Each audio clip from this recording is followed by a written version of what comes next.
दिवस निर्माण केला तो काय म्हटला? चांगला आहे म्हणजे सुंदर आहे. मग आम्ही पण कसे आहोत? मग तुम्ही चांगले आहात तर तुम्हाला बिघडू कसा देव देईल? म्हणतो ना, कुंभाराच्या हाती पात्र ते फिरवता फिरवता ते बिघडलं तर कुंभाराने परत त्याला, हे इस्रायला, जसं कुंभार बिघडलेलं पात्र दुरुस्त करतो तसं मी तुम्हाला दुरुस्त करणार नाही का? म्हणून देवाकडे सहाय्य मागा. कशासाठी? बिघडलेली व्यवस्था नीट करण्यासाठी देव सहाय्य करणार आहे. किती सुंदर आहे. बायबल समजलं पाहिजे. जर मी देवाची हस्तकृती आहे, माझी परिस्थिती बिघडली, माझं जीवन बिघडलं, माझी मानसिक स्थिती बिघडली, माझं आरोग्य बिघडलं, माझी शांती बिघडली, माझा परिवार बिघडला, माझ्या घरातली नातेसंबंध बिघडलं, काहीतरी बिघडलं, मग बिघडलं म्हणून हताश नाही व्हायचं. कधी कधी बिघडलेली परिस्थिती ती लोकांना सहन होत नाही. मग लोकांसमोर मार्ग काय? नष्ट व्हा. का लोक नष्ट होतात? का लोकांना जीवन संपवंसं वाटतं? त्यांना वाटतं आता हे रिपेअरच होणार नाही, ह्याच्यामध्ये बिघाड झाला, हे रिपेअर होऊ शकत नाही, बिझनेस फेल्युअर, आता याच्यातनं परत कसं उभं राहणार आहे? हे पॉसिबलच नाही, हे शक्यच नाही. परंतु मला मागच्या दिवसामध्ये काही लोक मला आत्ता चर्च बांधायच्या टायमाला मदत करायला लागले, आणि ते मदत करत असताना त्यांचं एक स्टेटमेंट, एक वाक्य ते पाठवतात आणि सांगतात की आम्ही तुमच्या चर्चमध्ये आलो त्यास आमचा बिझनेस पूर्णपणे लॉसमध्ये गेलेला होता, माझी नोकरी गेली होती, माझं कुटुंब तुटलं होतं, परंतु जसं आम्ही तुमच्या चर्चमध्ये आलो, तुम्ही आमच्यासाठी प्रार्थना केली, आता आमच्या बिझनेसमध्ये देवानी फ्लो आणला, म्हणून प्रभूनं आमच्या जीवनात काम केलं, म्हणून आम्ही तुमच्या चर्चसाठी पाठवत आहोत. म्हणजे जिथं बिघाड झाला तिथं दुरुस्त कोण करतो? देवच करतो. देवच करताय. कोणी माणूस नाही दुरुस्त करत, कोणी मनुष्य दुरुस्ती करू शकत नाही. हा लक्षात ठेवा, देव एखाद्या व्यक्तीला कसब देऊन पृथ्वी तलावरती पाठवतो, ज्ञान देतो त्याला. तसं देव त्याचं वचन, आज सकाळी बऱ्याच लोकांचे एवढे रिप्लाय आले, तो मोरीच्या दान एवढा विश्वास, आणि त्याच्यामध्ये म्हटलं अहो जगण्याचा दृष्टिकोनच आमचा बदलून गेला. मोरीचा दाना, त्याचा विश्वास.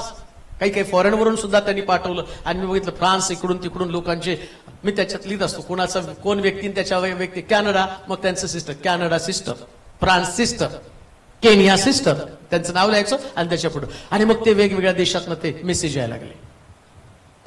देवाचे आभार मानतो की शास्त्रातलं रहस्य देव तुमच्याद्वारे उलगडतो. म्हणजे देवाला माहितीये बिघडलेली व्यवस्था नीट करायची कशी, का मदत करणार आहे तो, त्याला माहितीये ना माझी कृती आहे, या कृतीला दुरुस्त कसं करावं. हस्तकृती आहे, आणि हस्तकृती त्याची परिस्थिती रोज बिघडत असते. पण लक्षात ठेवा, जसं देव पाठवतो बडवतो ना, तसं सैतान कुठंतरी बिघाड आणतो. जसं कम्प्युटरमध्ये व्हायरस शिरतो, मग व्हायरस आला कुठून, कोणाला माहिती हा व्हायरस कुठून आला, आणि काय कळत पण नाही आम्हाला बरं का. त्या कम्प्युटरमध्ये ते विषाणू घुसतो कसला, कसला हा विषाणू आहे, पण ते सगळं कम्प्युटरचा डाटाच उडवून टाकतो. आणि डाटा उडल्याबरोबर एवढी भारी वस्तू, तो कम्प्युटर 2 लाखाचा 3 लाखाचा, पण आता उपयोग काय, डाटाच गायब झाला ना, त्याच्यात अँटीव्हायरस नाही टाकला. मग हा अँटीव्हायरस काय माहिती का, देवाचं वचन आहे. हे जर टाकलं ना, अख्खा डाटा सुरक्षित राहतो, मग तुमच्या जीवनाला किंमत राहते. म्हणून तुम्हाला देवाकडे पाहायचं, जो तुमच्या जीवनाला आकार देण्याचं काम करत आहे. तो तुम्हाला याच विचारानं जिवंत ठेवतो. काय, कोणत्या विचारानं जिवंत ठेवतो? मी सहाय्य करायला सिद्ध आहे. पहा, देवच आमचं सहाय्य. मला वाटतं 2 राजे आणि 6वा अध्याय 24 ते 27 वचन वाचूया. बऱ्याच वेळा वाचलेली आहेत, परंतु तो आमचा निर्माता आहे, तो आमची मदत करणार, असं कबुली पण दिलेली. 2 राजे 6वा अध्याय 24 ते 27 वचन. हा, अलिशा व शोम्रोनाचा वेडा, त्यानंतर आरामाचा राजा बेनहदाद याने आपले सर्व सैन्य एकवट करून शोम्रोनावर स्वारी करून त्यास वेढा घातला. तेव्हा शोम्रोनात जबर महागाई झाली. हा, जबर महागाई झाली. वेढा एवढा भारी वेढा पडला होता की गाढवाच्या एका मुंडक्यास 80 रुपये आणि कबुतराच्या पावशेर विष्टेस 5 रुपये पडू लागले. इस्रायलाचा राजा तटावर फिरत असता. हा, ऐका, राजा काय म्हणतो, तटावर फिरत असता एका स्त्रीने ओरडून त्यास म्हटलं, अहो स्वामी राज, सहाय्य करा. तो म्हणाला, तो काय म्हणाला, परमेश्वर तुला सहाय्य करत नाही. परमेश्वरच तुला सहाय्य करत नाही, तर मी कुठून करू. राजानं कबुली दिली. काय कबुली दिली? तुमचं सहाय्य करत नाही आणि मी कसं तुमचं सहाय्य करणार आहे? मग दाविदाला ही गोष्ट माहितीये, मग दावीद काय म्हटला, मी माणसाचं सहाय्य घेणारच नाही. हालेलुया. हालेलुया. माणसाचं सहाय्य घेता कशाला? माणसं काय म्हणणार आहे तुम्हाला? देव सहाय्य करत नाही तर मी पण कुठून सहाय्य करणार आहे? मग जाताच कशाला ना?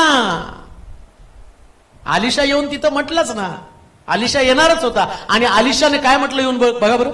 तो म्हणाला परमेश्वर तुला सहाय्य करीत नाही. परमेश्वर तुला सहाय्य करीत नाही तर मी मी कुठून करणार? खळ्यातून की द्राक्ष कुंडातून? तो आता कुठून तुला सहाय्य करू सांग बरं. बरेच लोक म्हणतात ना, कुठे बँकेत पण नाही पैसे. बघा कुठे आहे, अजून एक बँक आहे जी रिकामी, त्याचं पासबुक दाखवलेलं आहे, पगारच नाही झाली, कुठून सहाय्य करू? पगारच नाही. नाही, माझे पैसे अडकले होते ना, ते आल्यावर मी देईन. किती कारण सांगतात बघा तुम्ही मागायला गेले. नाही, ते आले की तुला नक्की देईल, पण तिकडून परत कर. आले नाही हो, प्रार्थना करा ना ते यावेत म्हणून. मला तर लोक एवढं भारी सांगतात ना, बाळक साहेब आमची एक जमीन आहे, त्याचा व्यवहार झाला ना, तुमच्या चर्चला फार मोठी रक्कम देणार, तुमचा व्यवहार बी होणार नाही आणि रक्कम बी येणार नाही. पण काही लोकांनी, मला आठवतं एक सिस्टर, त्यांनी मागच्या दिवसामध्ये त्यांच्या मिस्टरांना काम नव्हतं आणि दोघं मिळून कसं तरी त्यांचं घर भागवत होते. चर्चला पण ते येऊन गेले आणि मग त्यांना कळालं की चर्च बांधायला लागले. त्याला अंतःकरणातनं ती एवढी प्रेरणा झाली, ते म्हणते की ही जी रक्कम आहे ना माझ्या पगाराची, ही सगळी रक्कम मी तुम्हाला देते तुमच्या चर्चसाठी. माझा विश्वास हा आहे, आता हे जर दिलं तर माझं घर चालणार नाही. मला माहिती आहे महिनाभर माझं घर चालणं मोठं मुश्किल आहे, परंतु माझ्या मिस्टरांना देव भारीतलं भारी काम देईल हा माझा विश्वास आहे. आणि तिने ती रक्कम पाठवून दिली आणि पाठवून दिल्यावरती ऍक्च्युली मला ते जास्त प्रेशर आलं, कारण यांनी रक्कम दिली, आता देवाला देवाचं काम करावं लागणार आहे. बरं, देवानं काम केलं नाही तर त्यांचा विश्वास तुटला जाणार आहे, परंतु त्याच विश्वासानं मी ते स्वीकारलं आणि म्हटलं प्रभू आता तुझ्या कामाला सुरुवात कर. परिणाम काय झाला माहिती का? तिने तिचा सगळा पगार चर्चला पाठवून दिला आणि इकडं देवानं तिच्या नवऱ्याला जेवढी तिने रक्कम चर्चमध्ये टाकली ना, तेवढ्याच रकमेची नोकरी दिली. हिच्याही पगारामध्ये वाढ केली का? देवाकडे तुम्ही पाहताना देव तुमची मदत करत असतो.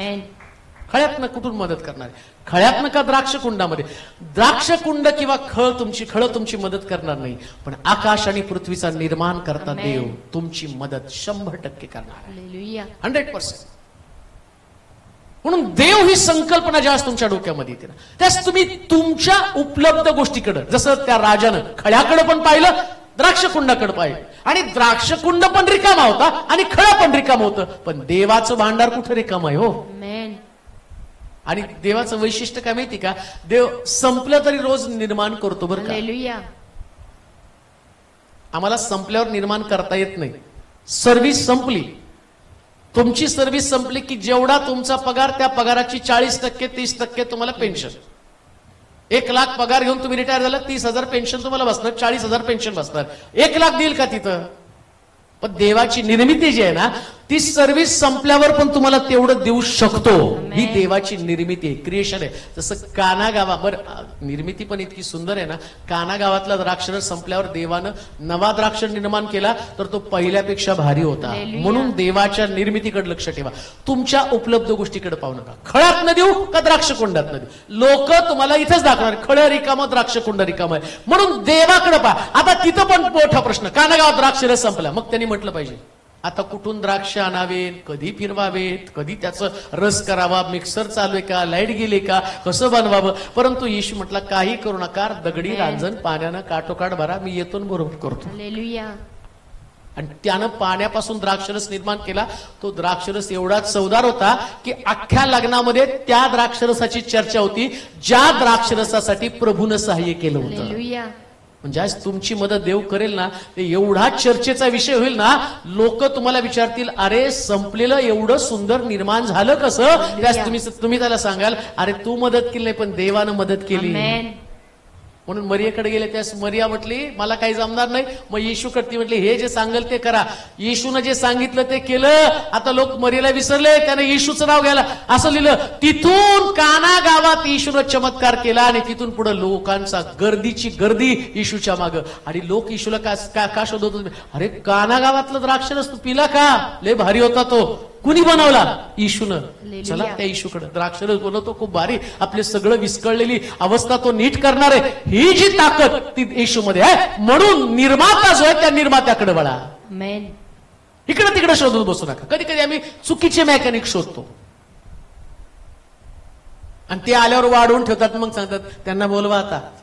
अरे आधीच सांगायचं ना बाबा, आता वाढवून ठेवला तर त्याला जास्त द्या. आणि मग तो पण आल्यावर म्हणतो कुणाला दाखवलं होतं का?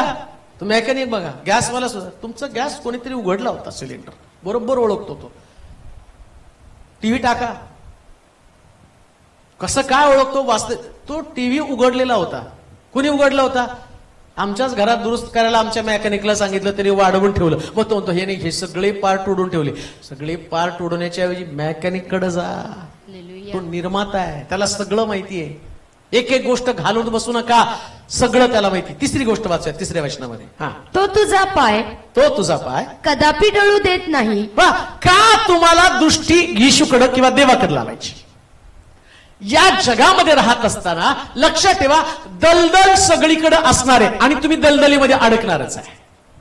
असं लिहिलंय शास्त्रामध्ये. तो पारध्याच्या पाशापासून, घातक मरीपासून तुमचा बचाव करी. म्हणजे पारधी असणार का नाही?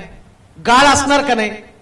बरेच लोक म्हणतात आम्ही गाळात गेलो, गाळात गेलो, गाळात गेलो. आता गाळात गेल्यावर तुम्ही काय म्हणता? गाळात घातलं पोरानं, गाळात घातलं नातवानं, हे सगळे तो गाळात घालणार आहेत. आणि गाळात घालणारे मग तुम्ही त्याच्याकडे पाहता. ज्या मुलानं मला गाळात घातलं तो मला बाहेर काढेल. तो कशाला बाहेर काढेल? बाहेर काढणारा दलदलीतला फक्त एकच आहे आमेन. आणि त्याचं नाव देवा देव, त्याचं नाव येशू आहे. आणि शास्त्र काय सांगतं माहिती का? तुम्ही कितीही गाळामध्ये रुतला ना, सगळं काही संपलं असा विचार तुम्ही करत असाल तर आज रात्री मी तुम्हाला सांगतो, हा विचारच सोडून द्या. गाळात रुतलाय आणि तुमचं मन तुम्हाला सांगतं आता सगळं संपलेलं आहे. आणि तुमचं सगळं संपलं ना, त्यास तुम्हाला जगण्याची आशा पण संपून जाते. अजून त्याच्या पलीकडे जाऊन तुम्हाला सांगतो, आज जगामध्ये लोक डिप्रेशनची, निराशेची शिकार होण्याचं कारण काय? त्यांना ज्या समोर पाहतात ना, त्यास त्यांचं भविष्य त्यांना अंधकारमय दिसतं. त्यांना असं वाटतं आता पुढं काहीच नाहीये, त्याच्या पुढे जगणं मुश्किल आहे. आम्ही कसं काय या प्रश्नाला तोंड देऊ? लक्षात ठेवा, आणि जग फार भयानक आहे. हे जग उगवत्या सूर्यासमोर नाचणारं जग आहे. हे जग तुमच्याकडे काहीतरी विशेष गोष्ट असेल ना तर तुम्हाला डोक्यावर घेऊन नाचतील, पण जेव्हा तुमचं सगळं संपतं ना, त्या जग पण तुमच्यासाठी संपलेलं असतं. जग तुमच्यासाठी गाळ बनलेलं असतं. ते नाही तुमची मदत कधी करणार. जग तुम्हाला लाथाडून टाकणार आहे आणि जास्तीत जास्त तुम्हाला निराशेकडे ढकलून टाकणार आहे. आणि गाळाचं वैशिष्ट्य काय माहिती का? जो व्यक्ती गाळामध्ये अडकतो ना, तो व्यक्ती दुसऱ्या व्यक्तीला सोडवायला गेल्यावर गाळ त्याला पण ओढतो. म्हणून गाळामध्ये दुसरा व्यक्ती मदत करायला जात नाही. तो कधीच दुसरा व्यक्ती मदत कर. मग ज्याला गाळातनं बाहेर काढण्याचं टेक्निक माहितीये ना, त्याच्याकडे जायचं. आमेन. मग आम्ही पाहतो की मग शास्त्रामध्ये प्रत्येक घटना देवानं घडू दिली. प्रत्येक घटना घडू दिली बरं का. लाजरसला येशूनं मरू दिलं असं लिहिलंय. त्याची वार्ता येशूच्या कानावरती आली, लाजरसला बरं नाही, तरी येशू गेला नाही. आणि मग तो मेल्यावर गेल्यावर लोक चर्चा केली त्याने, अरे एवढं जर येशूचं प्रेम होतं, आता रडायला लागला. आणि तो जर या ठिकाणात असता तर त्याचा मित्र मेलाच नसताना, मग यायला पाहिजे होतं ना तेव्हाच आला असताना, प्रार्थना केली असती तर लाजरस कबरेत कशी. पण येशूने त्याला मरू दिलं. का मरू दिलं माहिती का? त्याला दाखवायचं होतं कबरेतनं बाहेर काढण्याची हालेलुया. शक्ती माझ्यामध्ये आहे, आमेन. मी बाहेर काढू शकतो त्याला. तशी प्रत्येक घटना देव घडू देतो. घडण्यामागे त्याचा हेतू काय? मनुष्याला हे जग आणि जगातले लोक समजावे. म्हणून लक्षात ठेवा, जे गाळ असतो ना, हा गाळाचा अनुभव तुमच्याकडे येणारच आहे. तसं पेत्राला त्यानं पाण्यावरती चालू दिलं आणि बुडू पण दिलं. पेत्र बुडाला असं लिहिलं. का बुडू दिलं? आता आम्ही लॉजिक वापरतो, नाही त्याने येशूकडे बघितलं नाही, मग वारं आलं, वाऱ्याकडे बघितलं, अमकं झालं तमकं झालं. आता हे झालं आपलं लॉजिक. हा झाला संदेशाचा एक मुद्दा झाला की ज्याच्यावर मी संदेश देऊ शकतो आणि तो संदेश तुम्हाला इन्स्पायर करू शकतो. पण मी तुम्हाला सांगितलं, जसं लाजरसला येशूनं मरू दिलं ना, तसं पेत्राला पण येशूनं बुडू दिलं. का बुडू दिलं? बुडणाऱ्या व्यक्तीला दलदलीतनं बाहेर काढण्याची ताकद पण माझ्यामध्ये. तुम्ही बुडत असाल ना, गाळामध्ये रुतलेला असाल तर असं दोष देत बसू नका. मला गाळात कुणी अडकवलं, मी कसं काय गाळामध्ये पडलो. आणि नंतर कोण कसं काय गाळात गेलो, माझंच मला कळलं नाही, कसं काय गाळात गेलो, माझं मलाच कळलं नाही. तू गाळात यासाठी गेले की देवाला हाक मारावी. बस एकदा देवाला हाक मारून बघ.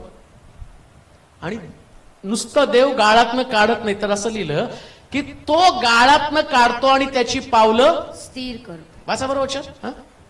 तो नाशाच्या खाचेतून हा. दलदलीच्या तिसरं तो तुझा पाय कदापि ढळू देत नाही, कदापि ढळू देत नाही. तुझ्या रक्षकाला तुझ्या रक्षकाला झोप लागत नाही. तुझा पाय ढळू देत नाही म्हणजे तुझ्या पायामध्ये असणार बळ, ताकद तो पुरवणार आहे. अडखळतो आमचा पाय कधी कधी, कधी कधी चालता चालता आमचा पाय अडखळतो. लक्षात ठेवा, हे विश्वासाचं जीवन तुम्हाला वाटतं तितकं सोपं नसतं. आणि सगळ्यात जास्त जर समस्या कोणाला येत माहिती का, विश्वास ठेवणाऱ्या व्यक्तीला. कारण तो चालत असतो आणि सैतानाला त्याला चालू द्यायचं नसतं. तो चालायला लागला ना, त्याच्या पायामध्ये कुठेतरी अडखण निर्माण कर. आणि तुम्हाला कळत पण नाही अडखण कुठून आलं, कसं आलं. पण ते अडखण जर तुम्हाला कळालं ना, आणि त्या अडखणामध्ये तुम्ही देवाला हाक मारली. जसं पेत्र म्हणतो, प्रभू मी बुडत आहे. एक शब्द त्यानं बोलला, तर येशूनं बुडत आहे म्हटल्याबरोबर हात लांब केला. कधी काय होतं माहिती का, आम्ही अडखळतो पण देवाला हाक मारत नाही. आम्ही थांबतो, आम्ही बसतो जागेवरती. आम्ही म्हणतो नाही, यानं मला अडखण केलं, त्यानं मला अडखण केलं. अहो, गेल्या आठवड्यात आम्ही पाहिलं, अडखण तर येणारच. कोणी अडखण केलं, कसं अडखण केलं, हा तुमच्या संशोधनाचा विषय नाही. त्याच्यात काय तुम्ही पीएचडी करणार आहे का, कुणी केलं, कसं केलं. मग आम्ही सांगताना पण रंग, मला इतकी अडखळण आली, मला इतकी अडखळण आली, मला इतकी अडखळ. मग काय केलं तू त्या अडखळणात? तू बाहेर पडला का? अरे देवानं तुला बाहेर काढलं. यात तुझं गौरव नाही. एवढ्या सगळ्या अडखळणातनं प्रभूनं तुझा पाय ढळू दिला नाही. देव तुम्हाला ढळू देत नाही. का? प्रभूकडे सहाय्यासाठी पाहायचं, मला सहाय्य कुठून मिळेल? मला सहाय्य देवापासून मिळेल. लक्षात ठेवा, अडखण येणार आहे. प्रत्येक विश्वासणाऱ्या व्यक्तीला अडखण येणारच आहे. ते भावनिक असेल, कधी मानसिक असेल, कधी आर्थिक असेल, कधी रोगाचं असेल. या सगळ्या प्रकारच्या अडखळणामधनं तुमच्या आणि नातेसंबंधामध्ये पण तुम्हाला फरक दिसेल. देवाबरोबरचं, माणसाबरोबरचं, एकमेकाबरोबरचं सगळ्या बाबतीमध्ये तुम्हाला ते अडखण दिसणार आहे. परंतु शास्त्र काय सांगतं, मी तुम्हाला ढळू देत नाही. ढळू देणार नाही म्हणजे तुम्हाला पडू देणार नाही. लक्षात ठेवा, ज्या व्यक्तीला हे कळलं ना, देव मला पडू देत नाही, तो व्यक्ती निराश होत नाही. माणसाला दुःखी असण्याचं कारण काय माहिती का, त्याला फक्त पडलं. आणि लोक पण बघा, सगळे लोक पडल्यावर हसतात, नाही का, कसं पडला हो, माझ्यासमोर बदकन पडला. आणि तो व्यक्ती रडत असतो, बट त्याच्या समोर रडत नाही. त्याला लागलं का, लागलं कारण बाजूला तोंड घेऊन खु खु खु चालू असत. ते लोक बघा बरं, तिथं ती व्यक्ती रडत आहे ना, तिला सगळं करून घरी जाऊन घरातल्या लोकांवर तो कसा पडला याच्यावर चर्चा करत असतात. आणि किती एन्जॉय करतात त्याचं पडणं, नाही का, इतकं एन्जॉय करतात. ते पडलं. पण शास्त्र काय सांगतं माहिती का, मी तुला ढळू देणार नाही, म्हणजे पडू देणार नाही. देव तुम्हाला उभं करणार, ही गोष्ट ध्यानात ठेवा. आणि देवाचं कामच तुम्हाला उभं करणे. हो, त्यानं नवीन असं लिहिलं, त्यानं आकाश आणि पृथ्वी नवीन बनवली. देवाला सगळं नवीन करायला येतं. म्हणतो म्हणलं, पहा मी पुन्हा एक नवीन गोष्ट. देव तुम्हाला सगळं नवीन करत असतो. तुमचे विचार, तुमचं जीवन, तुमचा व्यवसाय, सगळं काही नवीन करत असतो. मग जुन्या गोष्टीची आठवण करू नका, पण पूर्वीच्या गोष्टीची मनात पण आणू नका. जेव्हा तुम्ही मनात आणता तुम्ही पडता. 1857 मध्ये आम्ही नाही ते असं झालं, बंद कर. असं काय फार मोठं प्लास्टिकची लढाई नाही, जिंकून आला तो, नाही का. ती लढाई जिंकल्यासारखं बोलत बसू नका. ते सगळ्या जुन्या गोष्टी मनातनं काढून टाका. तो तुमचा पाय कधी ढळू देणार नाही. म्हणून लक्षात ठेवा, कितीही गाळात रुतला, सगळं संपलं असं जरी असलं तरी त्या पद्धतीचा विचार करणं सोडा. का? कारण परमेश्वर तुमचा पाय ढळू देणार नाही. त्याच्यानंतर 4थं वचन, पहा का तुम्हाला देवाकडे सहाय्य मागायचं त्याचं कारण सांगतो. पहिली गोष्ट, तो तुझा पाय ढवळू देणार नाही. पहिली गोष्ट मी पाहिलं, देव स्वर्गामध्ये तिथून मदत करतो, तो निर्माता आहे, तो तुझा पाय ढवळू देत नाही. चौथी गोष्ट, का प्रभूकडे आम्ही पाहायचं, सहाय्य मला कुठून मिळणार आहे, काय लिहिले 4थ्या वचनामध्ये पहा, इस्रायलाच्या रक्षकाला झोप लागत नाही व तो डुलकीही घेत नाही. काय घेत नाही हो? डुलकीही घेत नाही. का देवाकडे सहाय्य मागायचं माहिती का? माझा फोन रात्री 10ला मी बंद करतो. मग बरेच, हो तुम्हाला रात्री 20 कॉल मी केले, मला माहिती तुम्ही 20 कॉल करून मला झोपू देणार नाही, मग मला फोन बंद करावाच लागणार आहे. मग तुम्हाला इथं मी सांगतो, माणसाकडे पाहाल तर माणूस ऑफ आहे, पण बायबल सांगतं देव 24 तास ऑन आहे. का मदत देवाकडे मागायची, का प्रभूला आरोळी मारायची, का प्रभूकडे विश्वास ठेवायचा? जेव्हा माणसाकडे तुम्ही पाहाल ना, त्यास माणसाकडे, बरं मग तुम्ही असं म्हणाल, बरेच लोक म्हणतात मग तुम्ही सेवक आहे ना, तुम्ही तर सांगितलं कधी पण मला कॉल करा. बरं, मी रात्री पण जागतो, दिवसा पण जागतो आणि माझी पेटी तयार करतो. आज फेसबुकला एकानं पेटीची एवढी भारी जाहिरात केली होती, त्याने पेट्या टाकल्या होत्या सुंदर, आतमध्ये कुशन, बाहेर त्याला एवढं सुंदर. मी म्हटलं आता काय लोकांनी मराव म्हणून ही पेटी दाखवायला लागला का काय? आमच्या पेट्या अशा सुंदर आहे आणि तुम्ही जर मेला तर ही पेटी, म्हणजे बघितल्यावर त्यांनी मरायचीच तयारी केली पाहिजे, या पेटीत तुम्ही घुसाव. तो काय फ्लॅट बीट आहे, 2 BHK 1 BHK, ती फोटो पाठवेन मी तुम्हाला. इतकं सुंदर पेटेला, त्या पेटीला धरून थांबलाय, आतमध्ये 2 उशा. आता त्याला मेल्यावर उशा काय दगड काय, ते वृत्त आहे का त्याचा कापूस आहे, त्याला काय फरक पडणार आहे? परंतु लक्षात ठेवा, जेव्हा जेव्हा तुम्ही व्यक्तीकडे पाहता तिथं कॉमेडीच होती हो. माणसाची मदत अशीच आहे. शास्त्र काय सांगतो माहिती का तुम्हाला देवाकडे पाहायचं? रात्रंदिवस तो जागा आहे. हालेलुया. रात्रंदिवस जागा आहे. तुम्हाला शांत का झोप लागायची? म्हणजे तुम्ही निवांत झोपायचं, चिंता करायची नाही. बिनघोर झोपायचं. बिनघोर म्हणण्यापेक्षा घोरत झोपा म्हणतो मी. ते बिनघोर शब्द वापरतात म्हणजे न घोरता नाही, घोरत पडा. आणि लक्षात ठेवा, जे घोरतो ना त्याला समजायचं देवाचा त्याला खास आशीर्वाद आहे बरं का. चिंताच नाही त्याला. त्याच्या नाकात पाणी होता, तोंडात पाणी होता, तो उठतो, पाणी पितो, परत झोपतो. का? त्याला ठाऊक आहे माझा रक्षक जागा आहे. रक्षक जागा आहे. आणि तो जागा राहून काय करतो माहिती का? इस्रायलाच्या रक्षकाला झोप लागत नाही. का जागा आहे तो?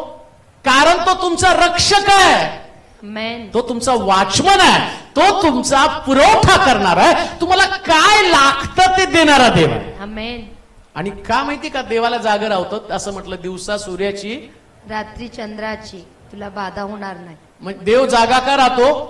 रात्री चंद्राची पण बाधा व्हायला नाही पाहिजे. हालेलुया. मग बऱ्याच लोकांना ते कळत नाही. अमावस्या आहे आज आणि माझ्या मुलीला त्रास होतो. इस्रायलाच्या रक्षकाला झोप लागत नाही. तो चंद्राला पण सांगाल गप्रा.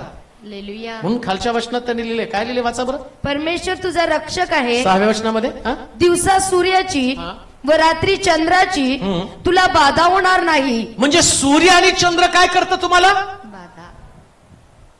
एवढा सूर्य तापलाय. आमचा एक तरी माणूस उष्माघातानं गेला का आजारी पडला.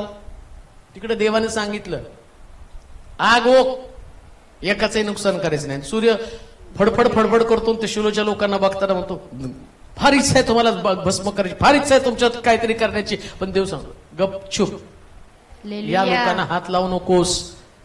का तुम्हाला देवाकडे पाहायचं? दिवसा सूर्याची आणि रात्री चंद्राची. का तुम्हाला त्याच्यावर अवलंबून राहायचं? सूर्य आणि चंद्र सुद्धा देवाचं ऐकतात. हालेलुया. बरं काय ऐकतात माहिती का? त्याचं कारण उत्पत्तीच्या पुस्तकामध्ये म्हटलं, देव बोलला आकाश हो. त्यानं सूर्य, चंद्र, तारे याला निर्माण केलं. कोणी निर्माण केलं? देवान. ती निर्मिती ऐकते हो. सूर्य, चंद्र, तारे देवाचं ऐकतात. असं लिहिलं. युद्ध करताना देव म्हटला सूर्याला आज रात्री विसावा घ्यायचा नाही, जायचं नाही खाली, मध्ये थांब. आणि एक दिवस सूर्य आकाशामध्ये थांबला, सूर्यानं पण आपली जागा, अहो ती निर्मिती ऐकते, पण ही निर्मिती एवढी निबरगट आहे, काही पण सांगा पण ऐकणार नाही, किती पण भारी संदेश द्या. दुसऱ्या दिवशी पण निराश झालो, हताश झालो, मी मरणारच आहे. मरा, तुमची एक चांगली कबर बांधतो आणि त्या कबरेवर लिहितो, यांनी फार मोठा पराक्रम केलाय, हे कबरेत आहेत. आणि एक गोष्ट ध्यानात ठेवा, जो निराश होऊन त्या कबरेमध्ये जातो ना, त्याला उठण्याची आशा नाही, उठण्याची आशा नाही. जीवन संपवण्यासाठी नसतं, जीवन लढण्यासाठी जगण्यासाठी असतं. हालेलुया. आणि जगण्याची प्रेरणा काय माहिती का? तो म्हणतो की इस्रायलाच्या रक्षकाला झोप लागत नाही. झोप तर लागतच नाही, डुलकी पण घेत नाही हो, हालेलुया. डुलकी पण घेत नाही का? रात्रंदिवस तुमचं मी माझ्या पुरता विचार करतो, तुमचा विचार मला घेणं न देणं. मी रात्री का शांत झोपतो? आणि बघा, रात्री मला 10, 10:30 माझे डोळे आपोआप झाकायला लागतात. मग मला ते कोण काय बोललं तर हो हो, प्रार्थना पण हो होच करत असतो मी. साहेब तुम्हाला समजलं का? हं. आणि मग कधी कधी मी काय प्रार्थना करतो ते मलाही कळत नाही, पण करतो आणि ती प्रार्थना कारण देवानं सगळं ऐकलेलं असतं ना, ते फक्त माध्यम म्हणून माझ्या कानावरती आढळत असते, पण प्रार्थना कोणाला असते? देवाला. आणि मला माहिती मी दगड आहे, माझा काय उपयोग नाही, फक्त देव माझ्याकडनं तो तुझ्या कानात सांगू दे, माझ्यापर्यंत शब्द जातात, शब्द देवाकडे जातात आणि शब्दाचं उत्तर देव देतो. रक्षण करणारा देव आहे, आमेन. तो डुलकी घेत नाही. का मी तुम्हाला सांगतो माहिती का? जस माझ्या डोळ्यावर झोपेची धुंदी असती ना, त्यास कोण काय बोलतो ते मला कळत नाही, पण जो जागा आहे, जाग्या माणसाला कुजबूज सुद्धा ऐकायला येते हो. आणि बघा तुम्ही जो मी ते परवा ते फेसबुकला ते फोटो बघितले, भांडणं चालले, तो कुत्रे सुद्धा असे चढून बघायला लागले. कुत्रे, तुम्हाला पाहिजे तर तो व्हिडिओ पाठवतो, कुत्रे बघायला भांडायला लागले. आणि ते बी असं त्या भिंतीवर चढून कानोसा घ्यायला लागलेत की कसं भांडण आहे. अहो त्यांना सुद्धा भांडण कळतं, त्यांना कुजबूज कळते.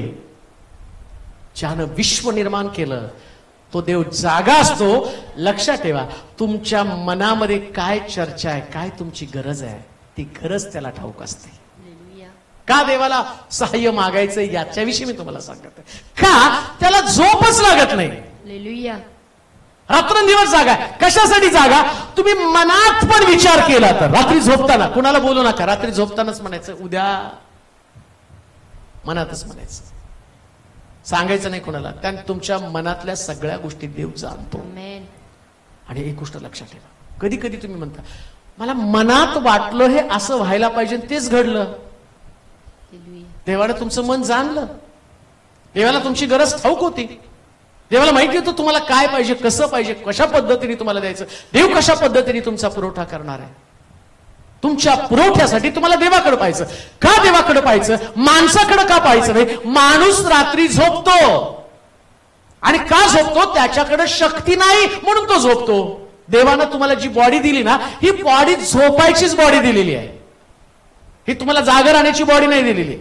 पण देवाकडे जी स्वतःचं शरीर आहे ते गौरवी शरीर आहे, ते थकत पण नाही. आणि अजून एक गोष्ट तुम्हाला सांगतो, याच्यामध्ये एक्स्ट्रा एनर्जी आहे, आणि तो देव तुम्हाला रात्रंदिवस तुमच्या पुरवठ्याचं, तुमच्या गरजेचा पुरवठा करण्याचं काम करतो. म्हणून बायबल सांगतं मला सहाय्य कुठून येईल?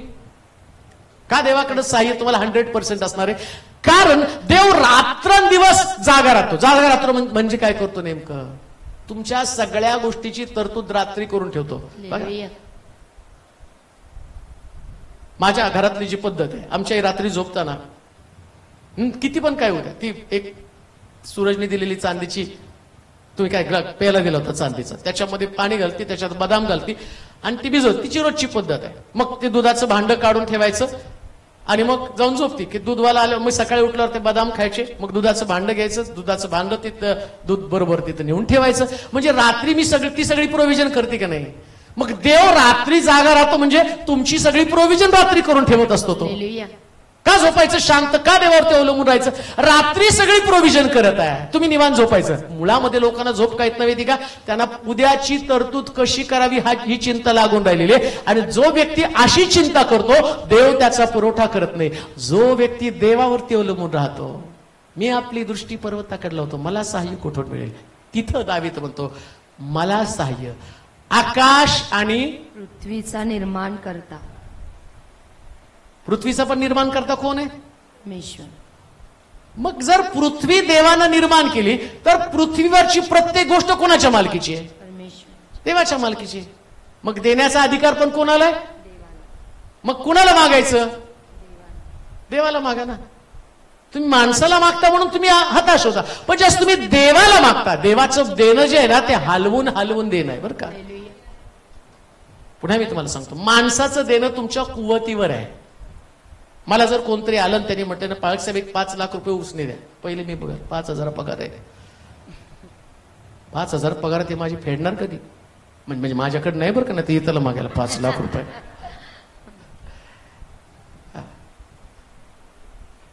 कारण ते युट्यूबला जातं ते तिकडून चालूच होतं ते. त्यांना असं वाटतं की गाडी चांगले सूटवर सूट बुटवर बूट घालते तर यांच्याकडे खूप काय, हे सगळं लोकांनी दिलेलं असतं, माझ्याकडे काही नसतं. मग त्यांना असं वाटतं की त्यांनी द्या, आम्हाला द्या, आमची गरज आहे. लक्षात ठेवा, मी माझ्या कुवतीकडं आणि लोकांच्या कुवतीकडे पाहतो, पण देव देताना त्याच्या औदार्यानं देत असतो. तुमच्या कुवतीकडे बघत नाही बरं का. तुमची कुवत काय, तुमचं देण्याचं आणि कुवत किंवा तुमची घेण्याची कुवत काय ते देव पाहत नाही. देताना देव त्याची कुवत पाहतो आणि देव देताना सगळ्यात उत्तम देतो. का तर देव उत्तम आहे. आम्ही गाणं गेलं, आजावसे तू चकले. परमेश्वर किती चांगला आहे याचा अनुभव घेऊन. अनुभव तर घ्या. आतापर्यंत लोकांना मागितलं तर देवाला मागा. आणि आता मी जाता जाता तुम्हाला सांगतो, आम्ही चर्च बांधण्यासाठी देवाला मागितलं. महाराष्ट्र बघेल देवानं दिलेलं चर्च किती सुंदर आहे. महाराष्ट्र बघेल बरं का, महाराष्ट्र बघेल. आणि मी नुसतं महाराष्ट्रापुरतं मर्यादित विचार करत नाही, मी तर म्हणतो परदेशातले लोक पण येऊन या शिलोला भेट देतील आणि ते म्हणतील देवानं तुम्हाला दिलेली वस्तू सगळ्यात सुंदर आहे. म्हणून लक्षात ठेवा, मी आपली दृष्टी पर्वताकडे लावतो. मला सहाय्य कुठून मिळेल? आकाश आणि पृथ्वीचा निर्माण करता जो देव, त्याच्यापासून मला सहाय्य मिळतं. पुन्हा एकदा आपल्या जागेवरती आपण उभं राहू या. आपल्या मान आपण झोपूया. ज्यांना प्रार्थना करण्याची गरज आहे, ज्यांना असं वाटतं की देवानं माझं सहाय्य करावं, कुठलीही तुमची गरज असेल, परंतु आता कोणा व्यक्तीकडे पाहू नका. ज्याचा स्तुती करतो देवा, नेहमी तो आमच्या प्रार्थना ऐकतोस. मंगल जाधव यांच्या कुटुंबामध्ये शांती, प्रीती, ऐक्य निर्माण व्हावं, सगळे वाद संपुष्टात येऊ द्या. हर्षिकाला प्रार्थना करत आहे प्रभूजी, मानसिक तणावातनं तिला दूर कर, शाळेला व्यवस्थित तिने जावं यासाठी कृपा पुरव. पुष्पा गायकवाड त्यांच्या सुनेचा ताबा तू घे आणि कोर्ट कचेरी या गोष्टीतनं त्यांना बाहेर काढ, घरामध्ये शांती निर्माण कर.